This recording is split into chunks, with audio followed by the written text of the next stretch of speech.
Exodus 13-15. Consecration of the firstborn. The Lord said to Moses, "Consecrate to me every firstborn male. The first offspring of every womb among the Israelites belongs to me, whether human or animal." Then Moses said to the people, "Commemorate this day, the day you came out of Egypt, out of the land of slavery, because the Lord brought you out of it with a mighty hand. Eat nothing containing yeast. Today, in the month of Aviv, you are leaving. When the Lord brings you into the land of the Canaanites, Hittites, Amorites, Hivites, and Jebusites, the land he swore to your ancestors to give you, a land flowing with milk and honey, you are to observe the ceremony in this month. For 7 days eat bread made without yeast, and on the seventh day hold a festival to the Lord.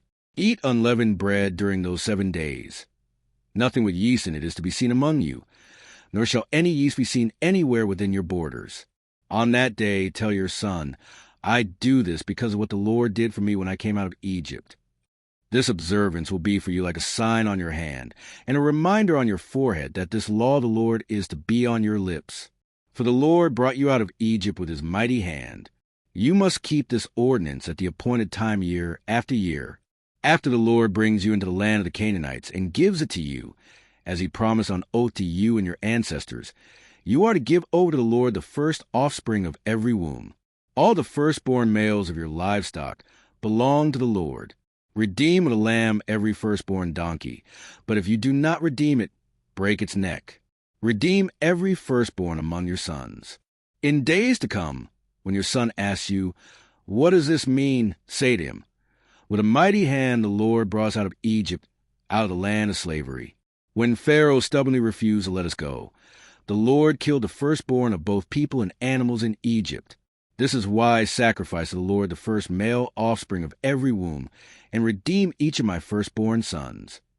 And it will be like a sign on your hand, and a symbol on your forehead, that the Lord brought us out of Egypt with his mighty hand." Crossing the sea.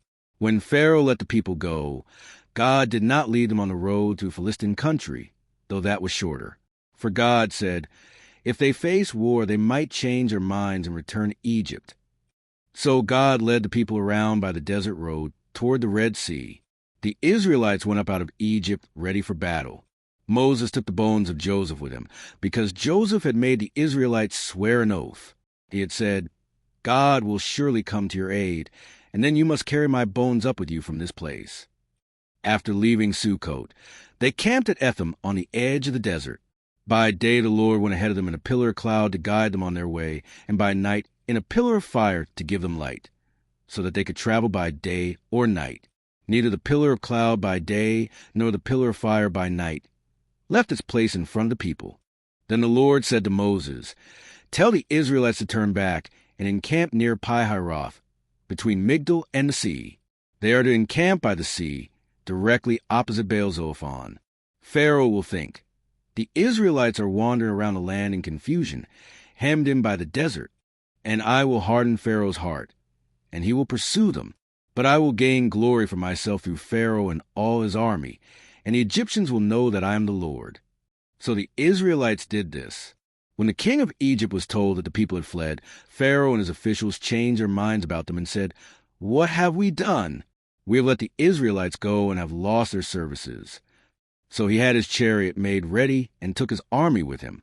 He took 600 of the best chariots, along with all the other chariots of Egypt, with officers over all of them.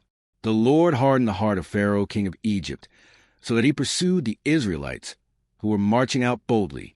The Egyptians, all Pharaoh's horses and chariots, horsemen and troops, pursued the Israelites and overtook them as they camped by the sea near Pi-hahiroth, opposite Baal-Zephon. As Pharaoh approached, the Israelites looked up, and there were the Egyptians marching after them. They were terrified and cried out to the Lord. They said to Moses, "Was it because there were no graves in Egypt that you brought us to the desert to die? What have you done to us by bringing us out of Egypt? Did we say to you in Egypt, 'Leave us alone, let us serve the Egyptians'? It would have been better for us to serve the Egyptians than to die in the desert." Moses answered the people, "Do not be afraid. Stand firm, and you will see the deliverance the Lord will bring you today. The Egyptians you see today you will never see again. The Lord will fight for you. You need only to be still." Then the Lord said to Moses, "Why are you crying out to me? Tell the Israelites to move on. Raise your staff and stretch out your hand over the sea to divide the water, so that the Israelites can go through the sea on dry ground. I will harden the hearts of the Egyptians, so that they will go in after them. And I will gain glory through Pharaoh and all his army, through his chariots and his horsemen. The Egyptians will know that I am the Lord when I gain glory through Pharaoh, his chariots, and his horsemen." Then the angel of God, who had been traveling in front of Israel's army, withdrew and went behind them. The pillar of cloud also moved from in front and stood behind them, coming between the armies of Egypt and Israel.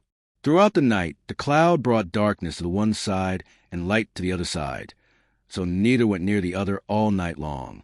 Then Moses stretched out his hand over the sea, and all that night the Lord drove the sea back with strong east wind and turned it into dry land.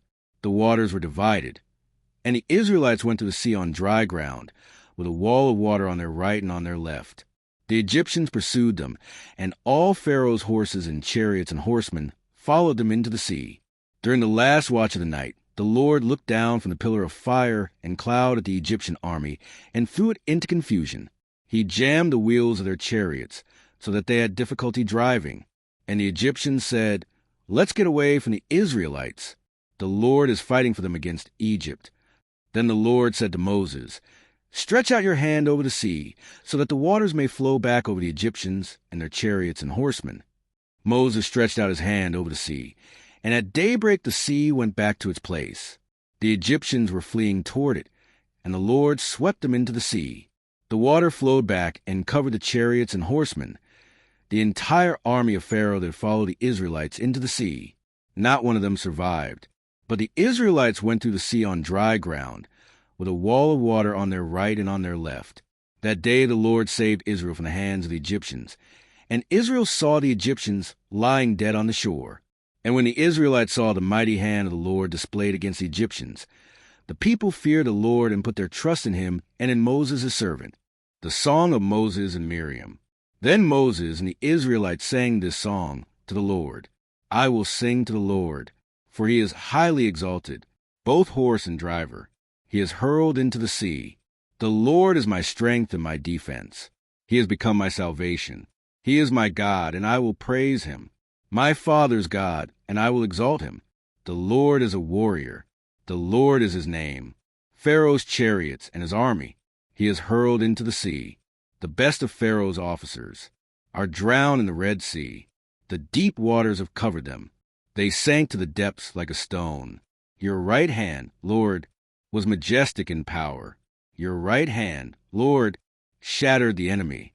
In the greatness of your majesty, you threw down those who opposed you. You unleashed your burning anger. It consumed them like stubble.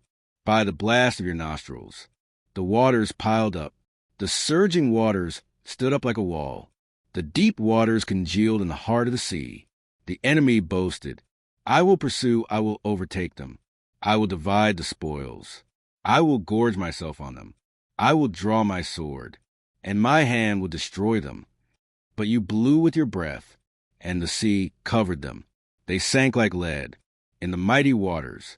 Who among the gods is like you, Lord?